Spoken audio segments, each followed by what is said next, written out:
Arkansas baseball knew they were coming up against the Summit League Pitcher of the Year and Nolan Johnson today. So with that in mind, they attacked him early, getting their 6 runs in his 5 innings of work. And one of those players doing most of the damage was Cam Kozel in the 6th spot, getting his 6th multi-hit game in the last 7. In their first meeting with Texas as conference foes in over 30 years, Arkansas couldn't get anything going offensively. From turnovers to sacks, Bobby Petrino's offense just lacked the consistency. Thero was listed as out on the injury reserve on the SEC injury reserve list last night, and we just found out from the team a few minutes ago on social media that it's a hyperextension to his left knee. Now this is a big blow for Arkansas, as Thero is the top leading scorer for the team and one of the bigger voices on the court for the squad. Yeah guys, don't worry, there's no bull coming in through here right now, but if you are new to professional bull riding, this is going to be a challengers event from the PBR. So think of it this way: the challengers is to the PBR teams as the naturals are to the Kansas City Royals. So kind of like a minor league. Now Razorback fans, have you come down from last night's thriller? Well, on top of a $250,000 fine from last night's celebration on the field, we're not going to talk about that. Here's a little history for you. So Arkansas and Vanderbilt's top 5 upsets last night. They became the first unranked SEC teams to beat 2 ranked opponents on the same night. And this win also showed a lot of grit for the Razorbacks. Irby has done a lot with Houston, San Antonio. What makes Springdale so special for you guys to come here?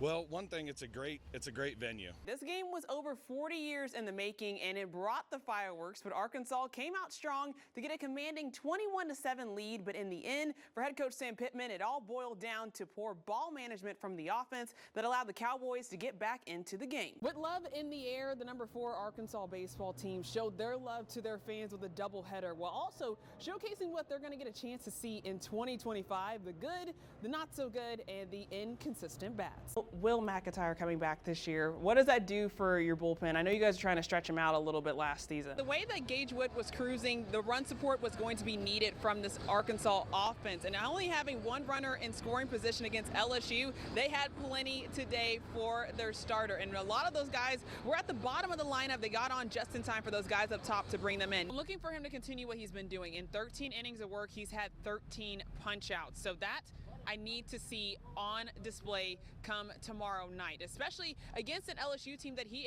was able to hold them to just 2 runs in the 6 innings of work. Something Razorback fans learned last season, that home runs from Bree Ellis are fun. Only been a few times where I've been like, yeah, that's for sure gone. After transferring from Auburn, the Houston native led the Hogs in homers with 14.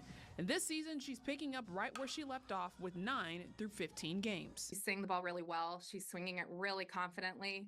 She's grinded for where she's at, the feeling that she has. But in her senior season, it's about more than just big hits. The mental side of the game has been a big focus for Ellis as she steps into a leadership role for the team. I didn't really understand what I was getting myself into. Just kind of figuring out how to be a vocal leader and kind of help guide them, instead of previous leadership roles I've been in where it's just like I kind of do my own thing and people just naturally follow.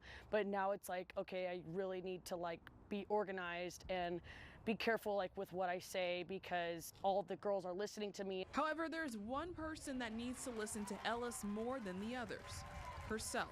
In the fall, Ellis found she needed help figuring out how to deal with the ups and downs of softball while also trying to build up her teammates. So she turned to the team psychiatrist. I always had like a competitive mindset, but I would say definitely going into high school, it really started to come out, and it can be good and bad being a perfectionist. I was talking to him about how I was trying so hard to like be kind to myself, be understanding and give myself grace. And he was like, well, that's not who you are. Like, you're hard on yourself. That's how you got here, and that's what your body and your mind is used to. And so I was like, okay, like I'll start being hard on myself. And that actually surprisingly was like the game changer for me. And she has been a game changer on the diamond, leading the 12th ranked Razorbacks to a 14-1 record with those 9 home runs, 28 RBIs, and a batting average of .568, all of which are top 10 in the country.